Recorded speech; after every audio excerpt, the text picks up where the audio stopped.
자, 한번 따라서 하시죠. 고난이 주는 유익. 힘들긴 한데 유익이 있어요.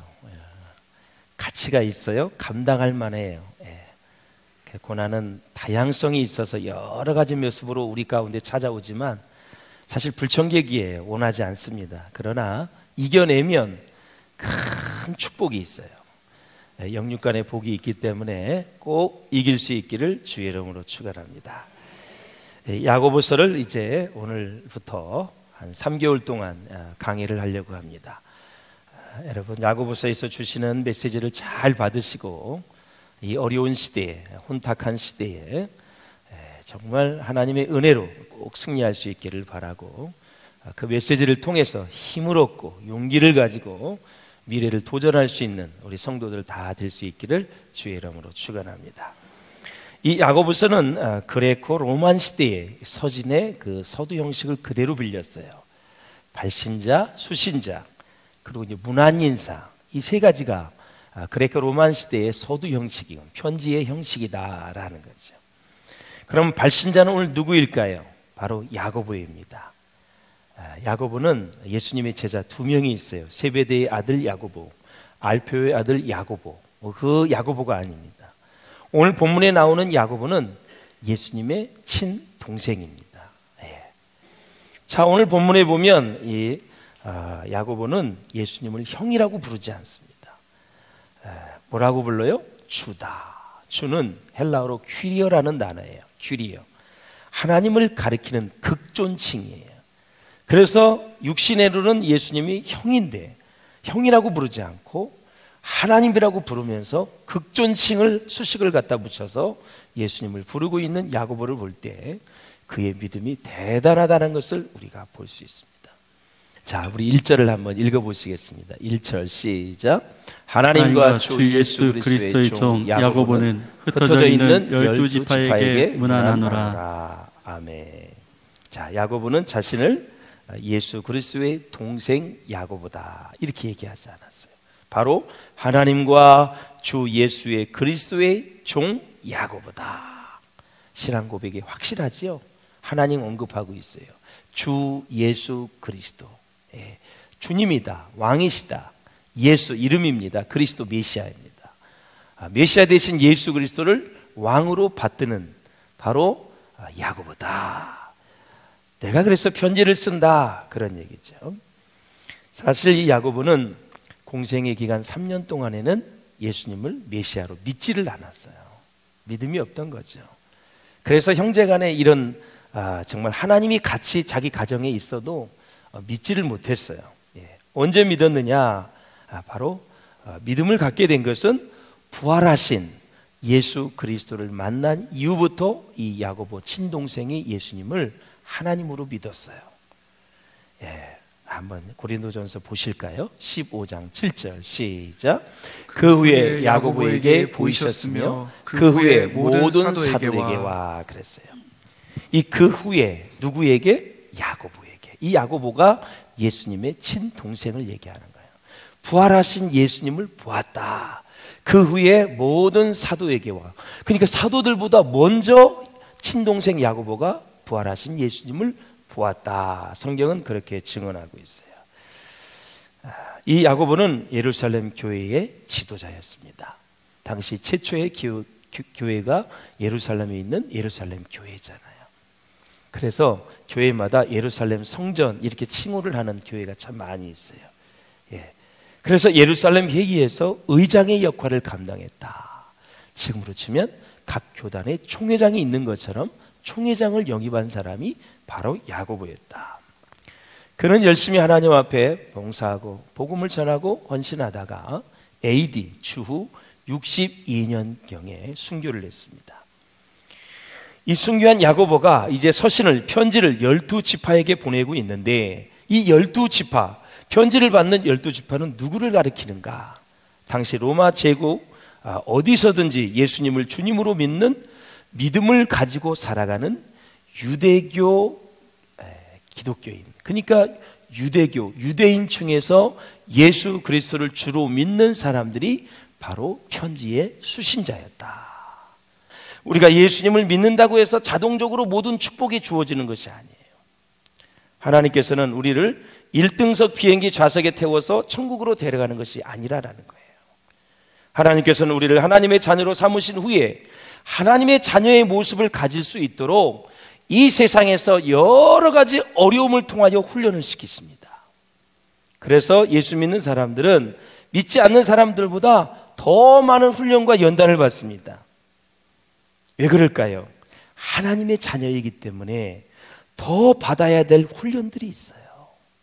인생길을 걸어가다가 얘가 요거 좀 부족하네, 요거 좀 부족하네, 그거를 위해서 우리가 훈련을 받을 때가 있어요. 그러니까 우리는 세상 사람들보다 더 많은 훈련이 되어 있는 거예요. 가다가 우리의 신앙이 멈출 때가 있거든요. 더 이상 진보가 되지 않을 때가 있어요. 그때는 여지없이 하나님이 이제 훈련을 시켜요. 두고 보세요, 여러분.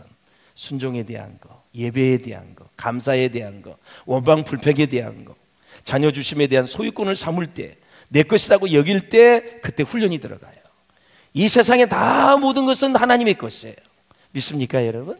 하나님을 의지하고 하나님께 맡겨드리고 가야 되는 거예요. 반드시 훈련이 와요.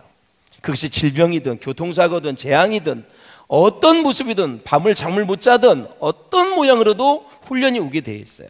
그래서 예수 믿지 않는 사람보다 믿는 사람들이 훈련과 연단이 더 많은 거예요.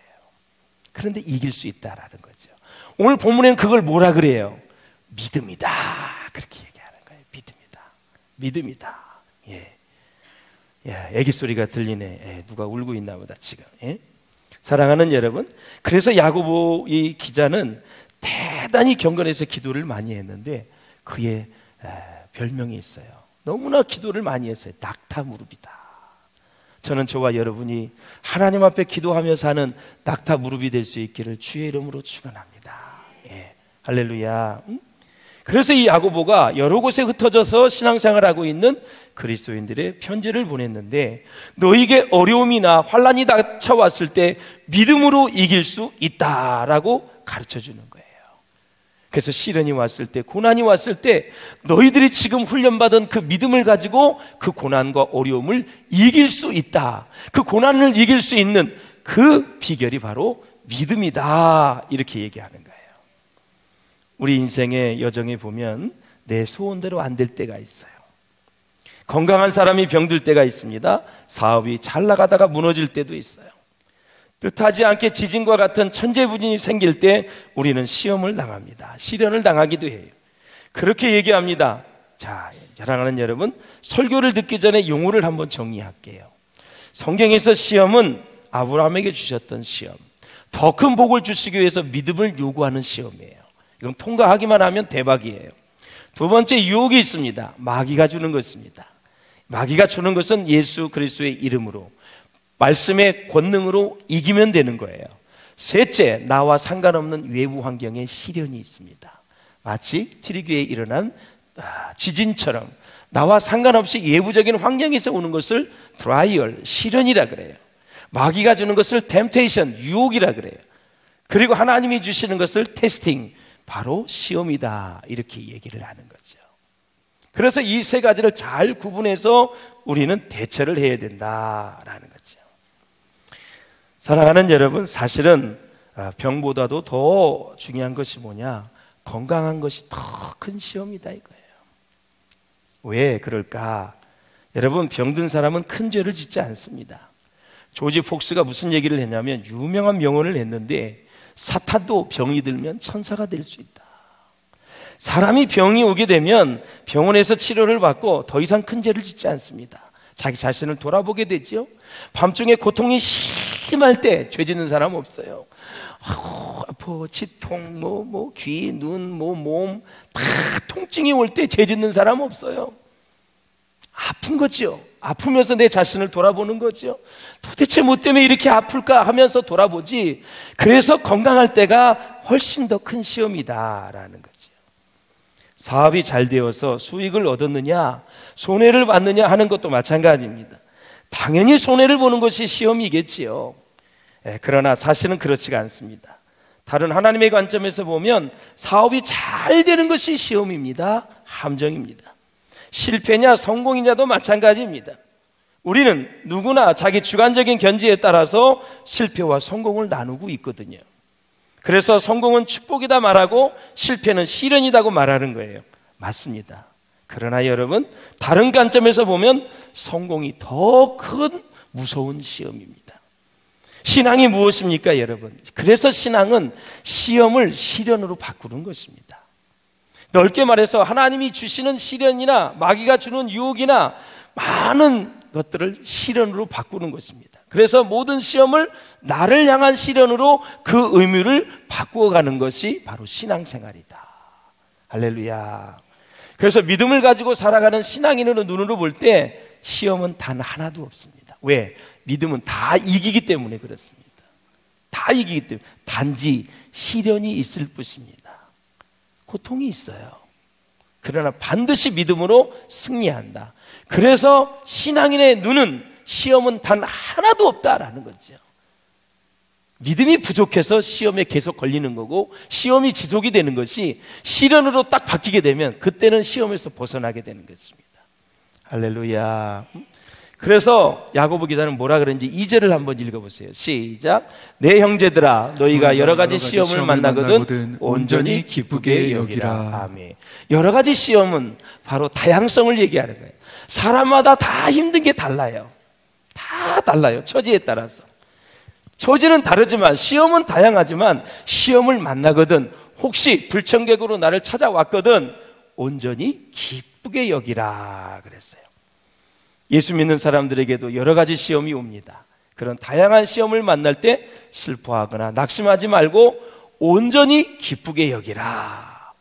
여기서 여기다라는 단어가 기가 막힌 단어예요. 헬라어로 하게오마이라는 단어인데 앞에서 이끌어가다 그런 뜻이 있어요. 여기다가 앞에서 이끌어가다. 이 단어에서 헤게모니가 나온 거예요. 패권, 주도권이 있죠. 누가 주도권을 갖느냐? 바로 이 헤게오마이에서 나온 단어예요. 이것을 정리하자면 이런 내용이에요. 여러 가지 시험을 당한 자는 다가올 기쁨을 미리 예상하면서 그 시험을 온전히 기쁘게 여기라 그 뜻이에요. 다가올 기쁨을 미리 예상하면서 병이 치료될 것을 믿고 사업이 더 잘 될 것을 믿고 자녀들이 주께 돌아올 줄로 믿고 관계가 회복될 줄로 믿고 예상을 하면서 온전히 기쁘게 여기라 그런 거예요. 그래서 신앙인은 미래를 먹고 사는 거예요. 미래의 시간을 믿음으로 사는 거예요. 지금은 힘들지만 미래에 좋게 해줄 줄로 믿는 그 믿음을 가지고 미래에 일어날 일들을 내가 믿음으로 사는 거예요.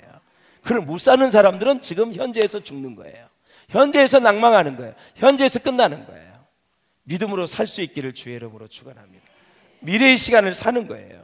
그것이 바로 믿음 있는 사람의 시간의 개념이다. 카이로스예요. 그래서 그 시험이 가져올 영적인 은혜와 혜택과 축복을 미리미리 생각해 보라라는 거죠. 그래서 성경은 어려움을 당했을 때, 시험이 왔을 때 원망하거나 불평하지 말고 온전히 100% 기쁘게 여기라 그랬어요. 하나님께서는 우리를 택하셨다고 해서 그냥 천국에 데려가시지 않고 이 세상에서 하나님이 원하시는 모습으로 만들어서 데려가십니다. 그래서 하나님은 우리를 천국에 데려가시는 것을 아주 중요하게 생각하시는데 데려가실 때 하나님이 원하시는 모습으로 만들어서 데려가고 싶은 거예요. 예수 믿으면 구원받아요. 천국 가는데 이 세상에 살면서 사업, 직장, 결혼, 일 모든 일을 통해서 우리의 성품이 예수님을 닮은 성품으로 만들어서 데려가고 싶은 거예요. 그래서 하나님이 우리를 훈련하시고 연단을 하는 거예요. 마태복음 한번 보실까요? 5장 16절 시작. 너희 착한 행실을 보고 하늘에 계신 너희 아버지께 영광을 돌리게 하라. 아멘. 바로 이 점에서 하나님과 우리의 생각은 너무나도 다르다는 거예요. 우리가 생각하는 구원은 아무 걱정 없이 풍요함 가운데 누리는 행복이에요. 그래서 어려움도 없고 모든 일이 잘 되어서 다른 사람들이 그 사람을 보고 이렇게 말해요. 하나님이 사랑하는 사람은 저렇게 잘 사는 것이구나. 이렇게 우리가 인정받기를 원한다라는 거예요. 그렇게 되면 많은 영광이 되는 줄로 생각한다는 거예요. 그러나 하나님께서는 우리의 인품과 성품이 갈고 닦여져서 그 아름답게 변한 모습을 보고 세상 사람들이 하나님은 저렇게 진실하구나, 하나님은 저렇게 정직하시구나, 하나님은 저렇게 성실하시구나, 그 사람을 통해서 하나님을 보게 해야 되는 것이지, 그 사람을 통해서 내가 잘 사는 거, 내가 가지고 있는 거, 이런 걸 보여주는 것이 사람들에게 영광이 되는 것이 아니다라는 사실이에요. 더 쉽게 얘기하면 내가 진짜 스펙이 없고 가문이 별 볼 일 없고 가난하게 산다 할지라도 고상하게 예수 잘 믿으면 그 사람을 통해서 하나님을 본다라는 사실이에요. 부자를 보고 하나님을 보는 것이 아니라, 나름대로 좋은 생각을 가질 수 있겠지만 저 사람의 행위와 말을 보고 그 사람이 하나님을 생각한다라는 사실이에요. 근데 우리는 착각하는 것이 가난한 사람을 통해서는 절대 하나님을 보지 못한다고 생각하고, 다 모든 것을 가진, 명예와 권력과 부를 가진 사람만 보면 사람들이 감동을 받는다고 생각하는 착각을 하고 있다라는 사실이죠. 단칸방에서 나오는데 너무 기쁘게 살아, 감사하며 살아. 도대체 저 사람은 어떤 사람이야? 근데 옆에는 대기업 집이 있어. 비교가 돼. 그렇게 부자로 살아도 얼굴이 어두워. 걱정 근심이 많아. 근데 가난한 새빵살에서 나오는 사람은 너무너무 행복해 보여. 주일날 성경을 들고 가는데 너무너무 부러워 보여. 그리고 올 때도 행복하고 살 때도 행복하고 떡이 있으면 나눠주고, 세상에 가난한데 그렇게 멋지게 사는 거예요.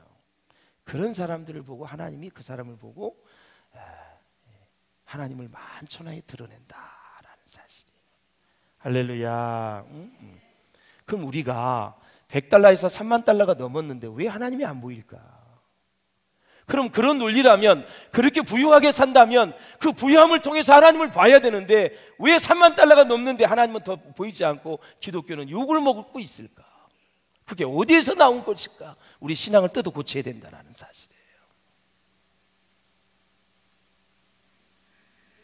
부 자체가, 명예와 권력 자체가 그것이 많은 사람들에게 도전을 주는 게 아니다라는 사실이에요. 사랑하는 여러분, 그래서 너희 착한 행실을 보고 하늘에 계신 너희 아버지께 영광을 돌리게 하라 그랬어요. 할렐루야. 그렇습니다. 자, 믿음에는 두 가지가 있어요. 하나는 나 중심의 믿음이 있습니다. 자, 하나님도 믿습니다. 하나님의 능력을 믿고 하나님의 축복도 믿습니다. 복 받기 위해서 기도도 하고 몸부림치고 애를 씁니다. 그런데 어디까지나 목적은 나 자신입니다. 나 자신. 나를 위해 하나님이 존재하고, 나를 위해 하나님의 능력이 필요하고, 지혜가 필요하고, 나를 위해 축복이 필요합니다. 하나님을 믿는다고 하지만 그 중심과 목적은 다 자신에게 있습니다. 이런 것이 바로 나 자신의 중심적인 믿음이다. 두 번째는 하나님 중심적인 신앙입니다. 이것은 하나님이 목적입니다. 하나님의 영광을 위해서 그는 신앙생활합니다. 하나님의 능력과 지혜를 믿습니다. 하나님의 사랑도 믿습니다. 그러니까 하나님이 하시는 일이 다 옳은 것입니다. 사망의 음침한 골짜기로 인도하신다 해도 그랬기 때문에, 그래야 되기 때문에 나를 인도해 주신구나. 고난을 줘도 그래야 되기 때문에 고난을 주셨구나. 환난이 와도 그래야 되기 때문에 환난을 주셨구나 하고 하나님이 행하신 것을 옳다고 그는 받아들이는 것입니다. 하나님에게 나를 향한 계획을 믿는 것입니다. 하나님은 나보다 크다고 믿는 것입니다. 하나님은 나보다 더 잘 알고 계신다고 믿는 것입니다.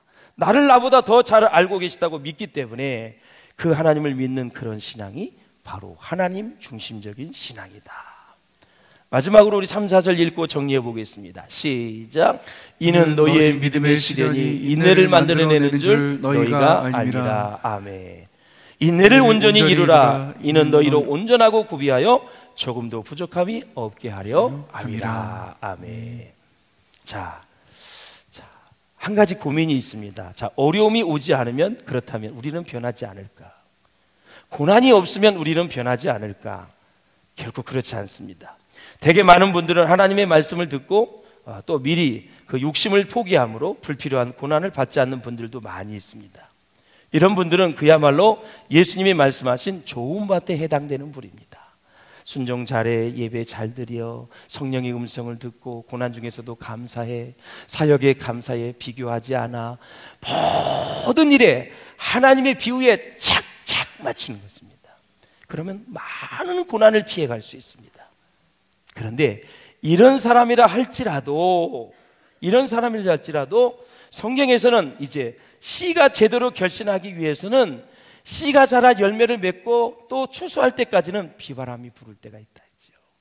이렇게 순종하고 하나님 마음에 들고 살아도 우리가 예기치 못한 태풍과 비바람을 맞을 수 있다.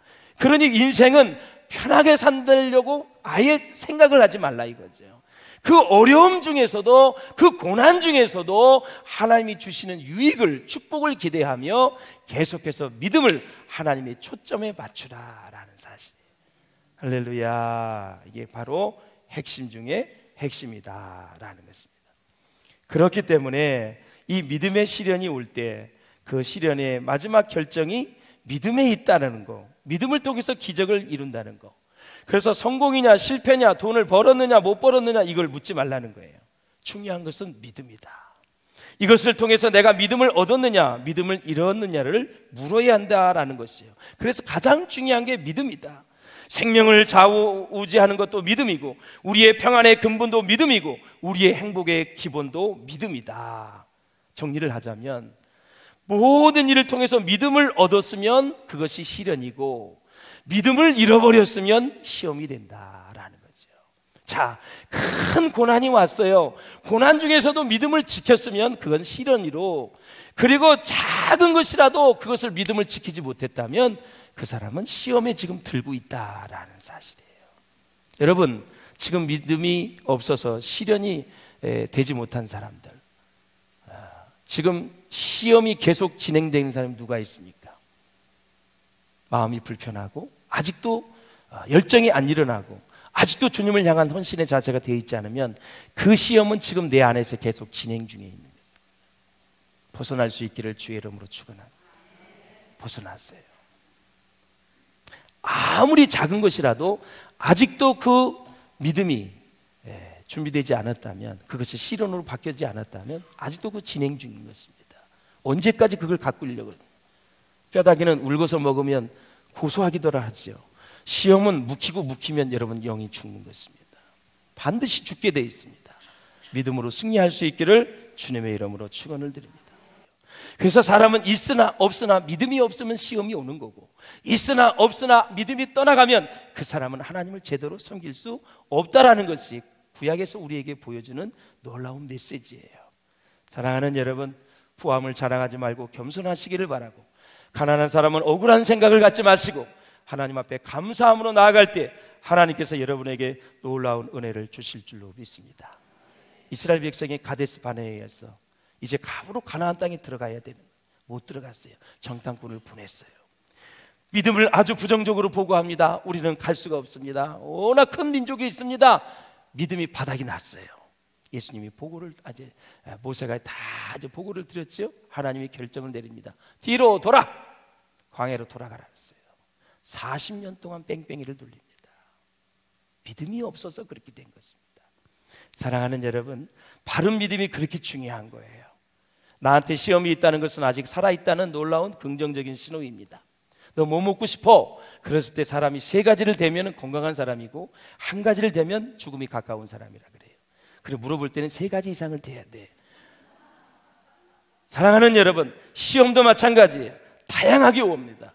기쁘게 여기시고 믿음으로 이기시고 하나님과 사람을 원망하지 마시고 기쁘게 여기시면 우리가 미처 생각하지 못했던 놀라운 축복이 우리 가운데 차고 넘치게 될 줄로 믿습니다.